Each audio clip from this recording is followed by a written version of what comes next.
You're welcome once again to Life and Living with Samson Olatunji. We're on board our train again, going towards achieving and maintaining the good life that we all desire.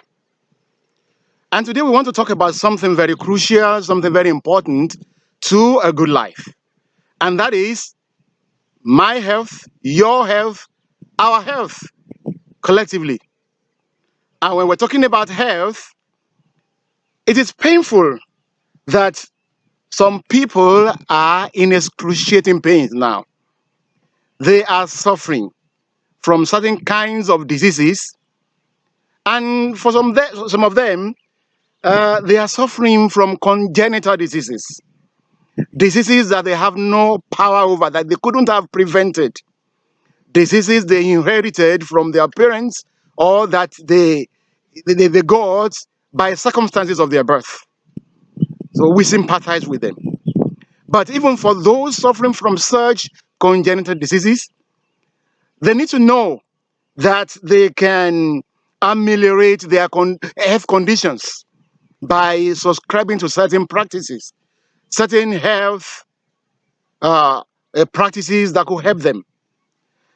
Now, talking about those whose diseases are preventable, then you would know that maybe we are all architects of such things that we suffer from. But we don't have to just give up hope. We keep on searching for ways to make sure that we ease our conditions. And that's what we're talking about today. Some diseases are preventable.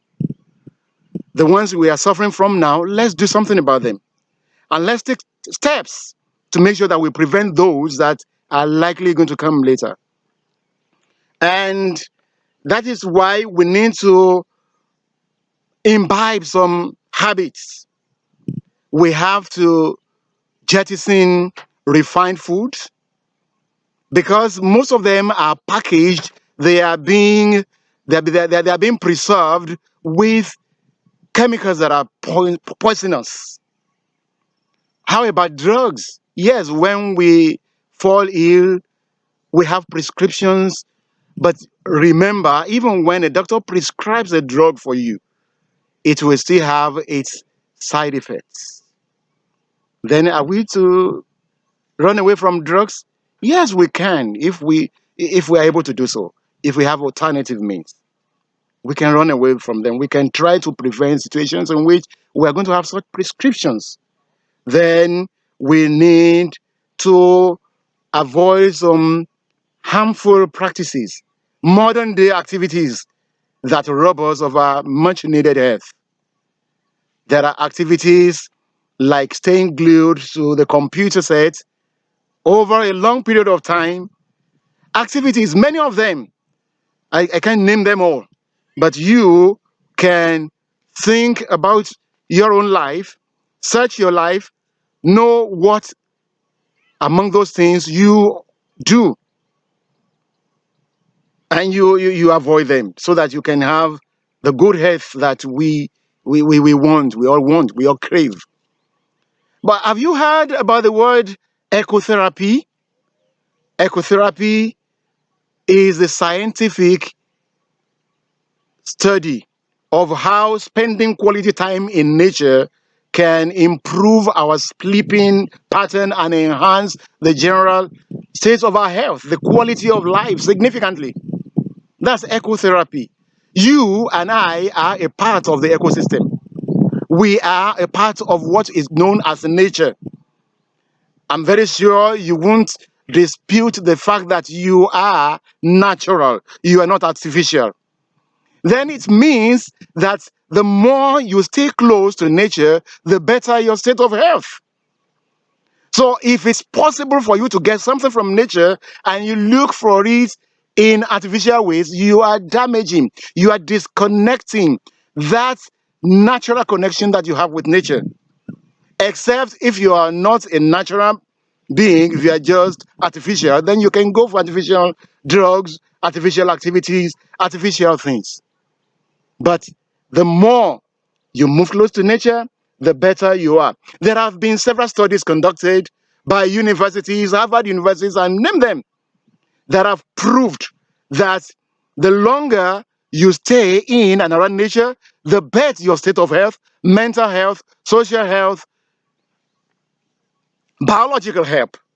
For example, a study conducted in Harvard shows that city dwellers, even city dwellers who stay near heavily wooded areas, have healthier amygdala. Amygdala refers to those two portions of your brain that is stress linked to memory, emotions, and the sense of smell. We know in the city there is air pollution, there is pollution of different kinds. And all these things, they can affect our amygdala.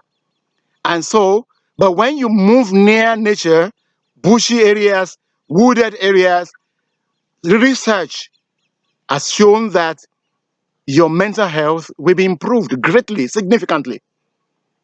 Now, you may want to ask, I live in the city. How do I bring nature to my habitation? Yes, you can bring nature to your habitation because the study I've just referred to now was conducted on city dwellers, but those who live near wooded areas. So you can bring nature to your habitation in the city, even if you don't have the privilege of living in the rural area. You are in an urban area. Why not? Why not try and plant trees around your house, have an orchard, have a vegetable garden, and let's even imagine. We all know from our knowledge of elementary science that we humans, we inhale oxygen. We need oxygen for our survival. And plants exhale oxygen, which means the oxygen we need is something that plants give out. So if you move far away from things that are going to give you oxygen, then your survival is something that is doubtful. Then we exhale carbon dioxide, which we need. We don't need it. Carbon dioxide is poisonous to our system. And when we exhale carbon dioxide, it is these plants that need them. They absorb them. Then, from that logical explanation, you can be very sure that the nearer to nature you are, the better your chances of longevity. You will observe that people in some decades, maybe about 4 decades ago, 5 decades ago, they used to live up to 120, 140 years. But nowadays, when we run away from nature and natural things, our life expectancy has greatly reduced. So what are we saying? Bring nature to your urban habitation. Plant trees, plant an orchard, a vegetable garden. One of the advantages you are going to derive is that even going to the market to buy your vegetables, to buy fruits, you will know that the ultraviolet rays of the sun destroy some of the nutrients we need from these things. For example, vitamin C in your fruits will be evaporated through the activities of the sun. But if you have an orchard at your backyard and you just need some mangoes, you pluck them and immediately you take them, you eat them. The amount of vitamin C that would have been evaporated and other things that your body needs will be preserved. You have them going into you straight. All vegetables. When the vegetables have been some beaten in the markets and you now take them, you have destroyed, you have lost a substantial amount of the vitamins that it's supposed to give you. So planting your own vegetables is of great benefits. It means you are getting closer to nature and you are at home.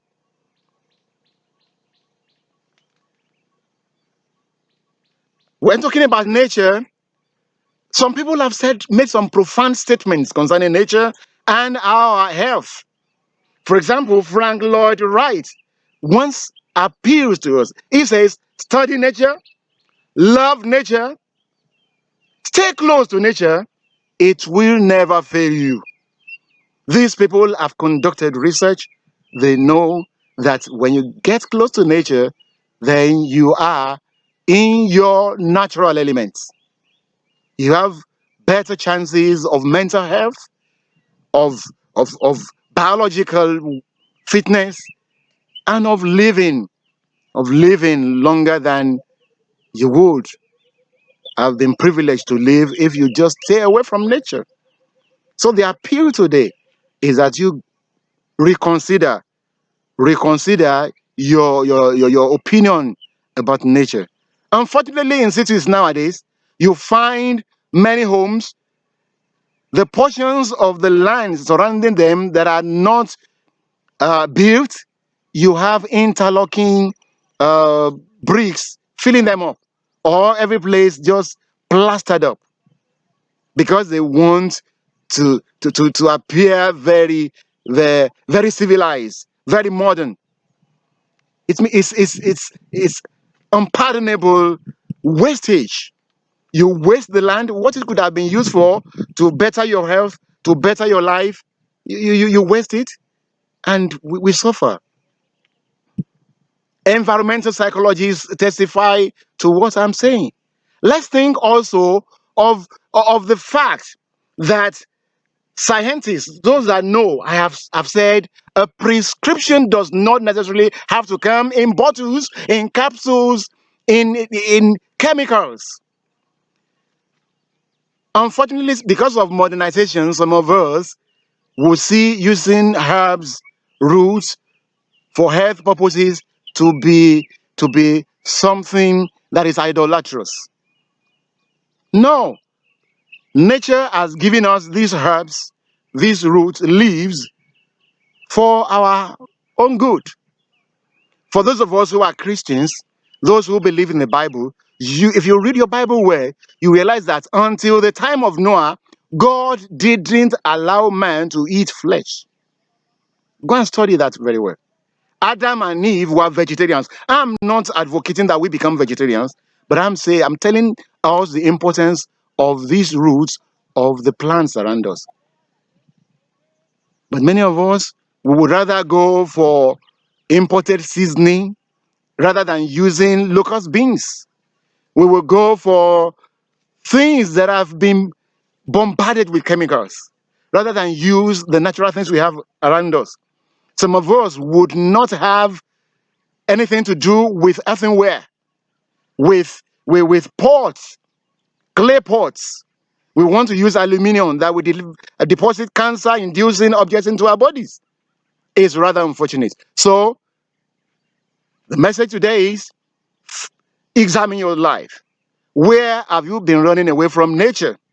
Where do you need to retrace your steps back to nature so that you won't be food for chemotherapies, for people who sell drugs that have side effects? Because one of the beautiful things about natural things is that they don't usually have any side effects. When you consume the quantity your body needs, your body naturally processes them, and they go with the waste, body waste. So go back to nature. Yes, re-embrace nature so that your health may be so good that you may be unable to lead that good life you desire. You will see that I've usually had my eyeglasses on. That's because I didn't learn to embrace nature early enough. So my eyesight had been damaged. And I hope by making use of these things we have shared, there will be an improvement. So re-embrace nature. I want you to do some things for me. Subscribe to this channel, share this message, click on the notification bell, and your meaningful and constructive comments will be welcome. Once again, Life and Living with Samson Olatunji. Bye for now.